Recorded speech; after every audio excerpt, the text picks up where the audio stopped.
পেছনে থাকতে গিয়ে যেন আপনি আখিরাত ভুলে যাবেন না।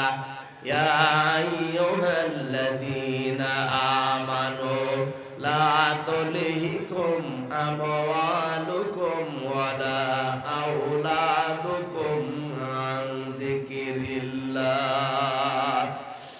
ওহে যারা ঈমানের দাবি করো, তোমরা হালাক হয়ে যেও না, ধ্বংস হয়ে যেও না, সন্তানাদি সম্পদাদি এগুলোর পেছনে পড়ে আল্লাহর জিকির থেকে গাফেল থেকো না। ওমা ইয়াফআল যালিকা ফাউলাইকা হুমুল খাসিরুন। এরূপ যারা করবে তারা ক্ষতিগ্রস্ত। কে বলছেন? এজন্য আমাদের উচিত হবে সন্তানাদি ছেলে মেয়ে এগুলো আকর্ষণীয়, কিন্তু এদেরকে সুখে রাখতে গিয়ে যেন হারাম কোনো পথে আমরা পা না বাড়াই। কথা বলেন না কেন? আরে ভাই, এই পৃথিবীতে যার জন্য আপনি যা করে যাচ্ছেন, ওকে সুখে রাখার জন্য আপনি অবৈধ ইনকাম করলেন, হারাম পথে পা বাড়ালেন, গুনাহ হয়েছে আপনার। কোনদিন আপনি ছেলেকে মেয়েকে বলতে পারবে যে গুনার ভাগ তোমাদের নেওয়া লাগবে? বললেও তারা নেবে? বলেন। আপনি বাস্তবের দিকে খেয়াল করেন। আমাকে যদি কেউ ডাক দেয় যে হুজুর আমার বাবার জন্য দোয়া করে দেন, আমার দাদার জন্য দোয়া করে দেন, ওই লোকটা কিন্তু আর কোনোদিন এই কথা আমাকে বলে না যে আমার পর দাদার জন্য দোয়া করেন। বলে? সর্বোচ্চ নিকটবর্তী আমরা বাবা মারা গেছে, এরপরে দাদা গেছে, এ পর্যন্ত। তার মানে যত নিকটবর্তী তাদের পরে উপরের কথা আমাদের আর মনে থাকে না। এই যে আমার দাদা মারা গেছে জেলখানায় থাকতে, তার বাবার নাম নমাজ আলী, আমার দাদা জাহান আলী, আমার বাবা রিয়াজউদ্দিন। এই তিন পুরুষের পরে আমি আর চিনি না। সত্যি কথা বলছি, আমি আর চিনি না। এখন যদি নমাজ আলীর বাবা মাত্র 61 বছর আগে মরে গেছে, ওই লোকটা যদি এখন কুষ্টিয়ায় এসে বলে যে এই 2 তলা বাড়ি আমার, এই ভিটা আমি বানিয়েছিলাম, এখানে আমি থাকবো, পরে থাকতে দেব? আরো দরকার হয় দাঁত মুখ খুলে বাড়ি থেকে তাড়িয়ে দেব। দাঁত মুখ খুলে দেব এই কারণে না জানি আবার এলাকার লোকজনকে নিয়ে বিচার বসায় কিনা যেগুলো আমার ছিল, মাত্র 61 বছর আগে মরে গেছে, এখন আসলে যদি আমার বাড়িতে উঠতে না পারে, আমিও যদি এখন মারা যাই, 50 বছর পরে ফিরে আসলে আমার ওই বাড়িতে আর উঠতে দেবে না। আপনি কার জন্য করবেন? এই জন্য আল্লাহ দিয়েছেন লা তুলহিকুম, ধ্বংস হয়ে যেও না সন্তানাদি সম্পদাদির পেছনে পড়ে আন যিকিরিল্লাহ, আল্লাহর জিকির। আল্লাহর এখানে জিকির মানে আল্লাহর আইন, আল্লাহর আইন থেকে, আল্লাহর কোরআন থেকে মুখ ফিরিয়ে গাফেল হয়ে থাকবা না। হ্যাঁ, দুনিয়া যতটুকু দরকার ও পর্যন্ত নিতে পারো, বেশি হয়ে গেলেও ঝামেলা, কম হলেও ঝামেলা।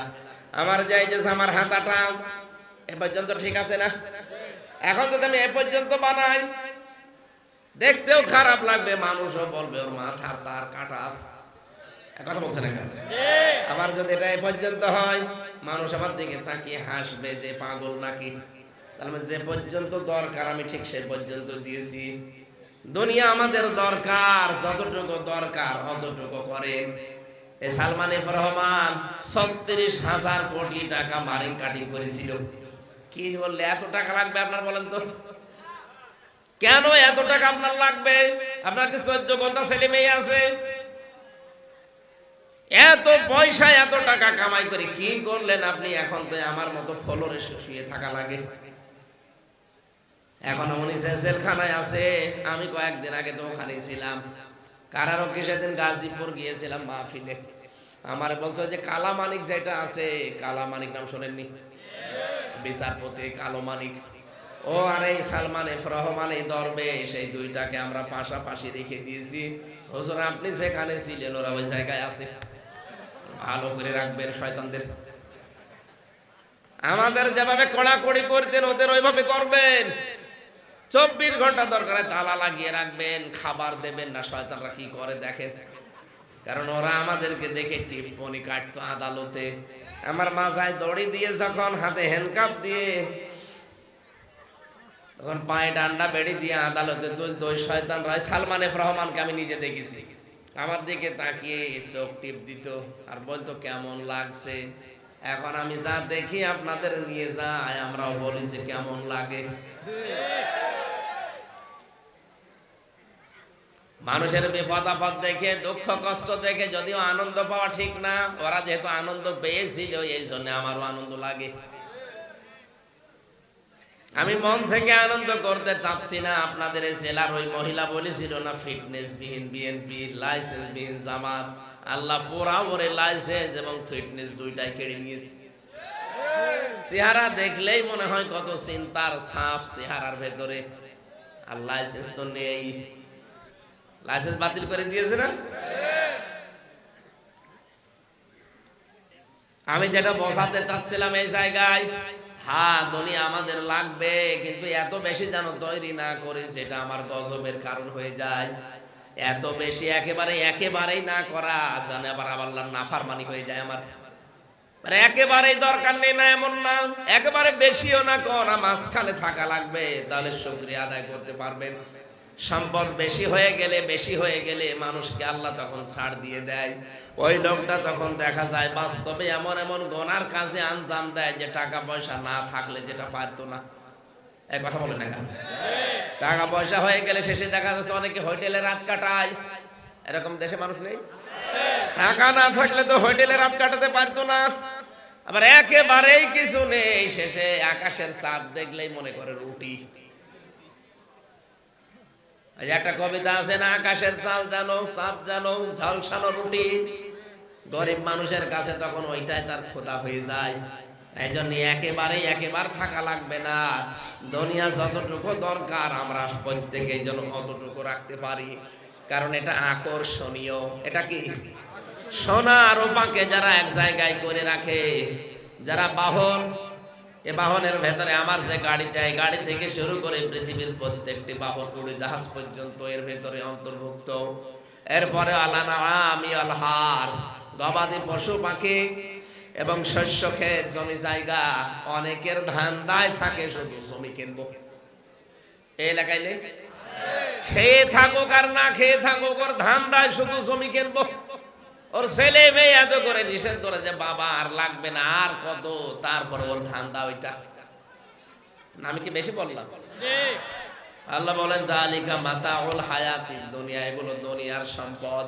মাতাউন বলা হয় ওই জিনিসকে যেটা ভোগ করা হয়ে গেছে। এই যে মেয়েরা যখন রান্নাঘর মোছে কি দিয়ে? নেকড়া দিয়ে। কি দিয়ে? এটাকে মাতা বলা হয়। এটা ভোগ করা, ব্যবহার করা হয়ে গেছে, ও জন্ম শীর্ণ শেষ, ও দিয়ার পরবর্তীতে কোনো কাজে লাগাতে পারবেন না। আল্লাহ বলেন দুনিয়ার জিনিস, এই 6টা জিনিস আমি ভোগ করার জন্য দিলাম, তোমরা কিন্তু ভোগ অলরেডি অনেকে করে ফেলেছো। কিন্তু এগুলো পরিমিত যদি করতে পারো, তোমাদের 3টা পুরস্কারের ঘোষণা দিলাম। 1 নম্বরের পুরস্কার, কুলাউ নাব্বিয়ুকুম বিখায়রিম মিন যালিকুম লিল্লাযীনা তাকাউ ইনদা রাব্বিহিম জান্নাত। ওই 6টা জিনিসের যদি ব্যবহার পরিমিত করতে পারো, কন্ট্রোল করতে পারো, 1 নম্বরে পুরস্কার দেব আমি জান্নাত। নাম কি? তাজির না দেয়, শুধু খাবারের বাটি এভাবে আমার দিকে নিক্ষেপ করে, নে খা খা, আমার ভালো লাগবে। আর আসতে বলেন, আল্লাহ বলেন এই মানুষগুলো যেহেতু আমার মেহমান, এদেরকে আমি জান্নাতে ঢোকানোর পরে, উত্তম স্ত্রীগুলো দেওয়ার পর, নয়ন জোড়ানো বউ এদেরকে দেওয়ার পরে শেষে বলবো যা, তোদের উপরে রাজি হয়ে গেলাম। অরিদওয়ানুম মিনাল্লাহ। আল্লাহ তুমি জীবনে কিছু দাও আর না দাও, এইটা যেন আমাদের জীবনে দিও যে তুমি রাজি হয়ে গেছো। আল্লাহু বাসীরুম বিল ইবাদ। আল্লাহ বলেন আমি সূক্ষ্মদর্শী। বান্দা বান্দি যারা আছো, এটা কিন্তু 100 ভাগ বিশ্বাস করো যে আমি কিন্তু দেখতে পাচ্ছি। আল্লাযীনা ইয়াকুলুনা রাব্বানা, এবার 6টা গুণ তোদের ভেতরে লাগবে। এই 3টা পুরস্কার যদি অর্জন করতে চাস, আর ওই 6টা কাজকে যদি কন্ট্রোল করতে পারিস, কয়টা? 6টা। বলেন বলেন। 1 নম্বরে রব্বানা ইন্নানা আমান্না ফাগফির লানা যুনুবানা ওয়া কিনা আযাবান্নার। তারা বলবে রব্বুল আলামিন আমরা ঈমান এনেছি আপনার প্রতি, আমাদেরকে আপনি মাফ করে দেন। তার মানে দুনিয়ায় আমরা যারা ইমানদার দাবি করব, প্রথম গুণ হওয়া লাগবে আমাদের এই যে আমরা মাপ চাবো কার কাছে? আল্লাহর কাছে। নাকি দরবারে, মাজারে, পীরের কাছে? মাপ চাওয়ার জায়গা কোনটা? দরবারে ইলাহি। ওমাই ইয়াগফিরুয যুনুবা ইল্লাল্লাহ, আল্লাহ ছাড়া মাফ আর কেউ করতে পারে না। এখান থেকে একটা মাসলা বের হয়, আপনি যার কাছে অপরাধ করবেন কিয়ামতের দিন কিন্তু আল্লাহ তার থেকে আপনার এই ব্যবস্থাটা করে নেবে। দুনিয়াতে যদি আপনি তার কাছে মাফ চাইতে না পারেন, কিয়ামতে ওইটা আল্লাহ ব্যবস্থা করবে। দুনিয়াতে কারো যদি একটা থাপ্পড় দিয়ে থাকেন, এই পৃথিবীতে এই থাপ্পড়টা সে ঘুরিয়ে দেয়নি। কাউকে মিথ্যা মামলা দিয়েছেন, মিথ্যা সাক্ষী দিয়েছেন, তার জীবনটা নষ্ট করলেন, এখন দুনিয়াতে এটাতে ঘরত দেননি, কিয়ামতের দিন আল্লাহ পাক ওইটা ঘরত নেবে। ওকে বলবে আজকের এই ময়দানে তো মিথ্যা মামলা দেওয়ার কারবার নেই, তুই কাজ কর, তোর ওই যে নেকি আছে নেকিটা ওরে দিয়ে দে, ওর গোনাটো তোর ঘাড়ে নিয়ে নে। আমার তো এই হাদিসটা পড়ার পরে মনে হয় বাংলাদেশে অনেকেই ধরা খাবে। কথা বলেন না কেন? বিশেষ করে এই 15.5 বছরে যারা জুলুম, নির্যাতন, অত্যাচার, মিথ্যা মামলা, মিথ্যা সাক্ষী দিয়ে অনেকের জীবন নষ্ট করে দিলেন, অনেকেই কিন্তু মাফ চাওয়ার মতো সময়ও পাচ্ছেন না, কারণ অনেকে মরে গেছে। মাফ চাবেন কি করে? তার মানে কিয়ামতে আপনি 100 ভাগ ধরা খাবেন। যেই লোকটা শহীদ হয়ে গেল, শহীদ আল্লামা দেলাওয়ার হোসাইন সাইদি, শহীদ মাওলানা মতিয়ার রহমান নিজামী, যে দোষ দিয়ে তাদেরকে বিদায় করে দিলেন, ওরা যদি অপরাধী না হয়, কিয়ামতের দিন ওদের গুনাহ যা আছে সব আপনার কাঁধে তুলে দেবে, আর আপনার দুই একটা সওয়াবের কাজ থাকলে ওদের কাঁধে আল্লাহ তুলে দেবে। আপনার মতো অসহায় মানুষ ওই ময়দানে আর কেউ হবে না। এরকম অনেকের কপালে আছে না নেই? আমি তো দেখতে পাচ্ছি অনেকের জীবনে মিলে যাচ্ছে। আকিনা আযাবান্নার, মাবুদ তুমি আমাদেরকে আযাব জাহান্নামের আগুন থেকে বাঁচাও। ও বাংলার মানুষেরা, জাহান্নামের আগুন থেকে বাঁচার উপায় আছে কয়টা? একটা। কয়টা? বলেন বলেন। আমি কি বানিয়ে বলছি? জাহান্নাম থেকে বাঁচতে হলে কাজ করা লাগবে মাত্র একটা। হালাদুল্লুকুম আলা তিজারাতিন তুনজিকুম মিন আযাবিন আলীম। আমি কি তোমাদেরকে একটা দালালাত করব, ব্যবসার দালালাত, ইঙ্গিত দেব, বলে দেব, সন্তান দেব, যেটা করলে জাহান্নামের আগুনে যাওয়া লাগবে না। এই ব্যবসাটাই হচ্ছে আল্লাহ রাসূলের উপরে ঈমান এনে তার দ্বীনকে জমিনে কায়েম করার জন্য জান আর মাল দিয়ে চেষ্টা করা। এইটাই আমরা করছি। আমরা চাই না এ দেশের ক্ষমতায় 100 বছর বসে থাকতে। আমরা শুধু এইটাই চাই যে 56,000 বর্গ মাইল আল্লাহর এই কোরআন দিয়ে যেন চলছে, এটা দেখতে পারি। কথা বলেন না কেন? এটা যদি কেউ বলেন এটা আপনাদের রাজনীতি, হ্যাঁ এটাই আমাদের রাজনীতি। কেউ যদি বলে এটা আপনার ধর্ম ব্যবসা, হ্যাঁ এটাই আমার ধর্ম ব্যবসা। আমার জীবনের টার্গেট এইটা যে কি করে এটা দেখা যায় যে চলছে। আল্লাহ বলেন আস-সাবিরিন, তারা ধৈর্যশীল হবে।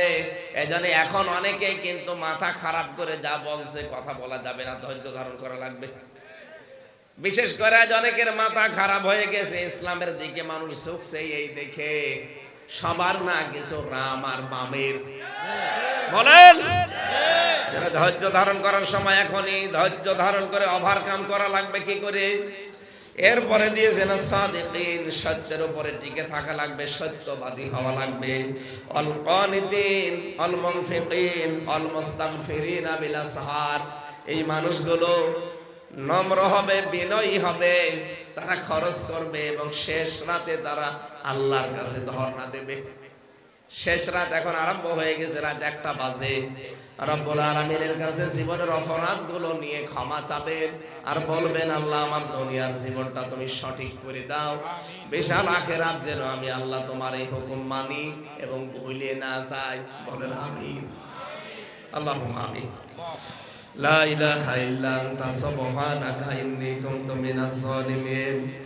6টা জিনিসকে তুমি লঙ্ঘনীয় করে দিয়েছিলে, 3টা পুরস্কারের কথা ঘোষণা দিয়েছিলে, আর 6টা গুণের কথা তুমি জানিয়েছিলে। এই 4টা আয়াত থেকে যে শিক্ষাটা পেয়েছি আমাদের জীবনে তুমি বাস্তবায়ন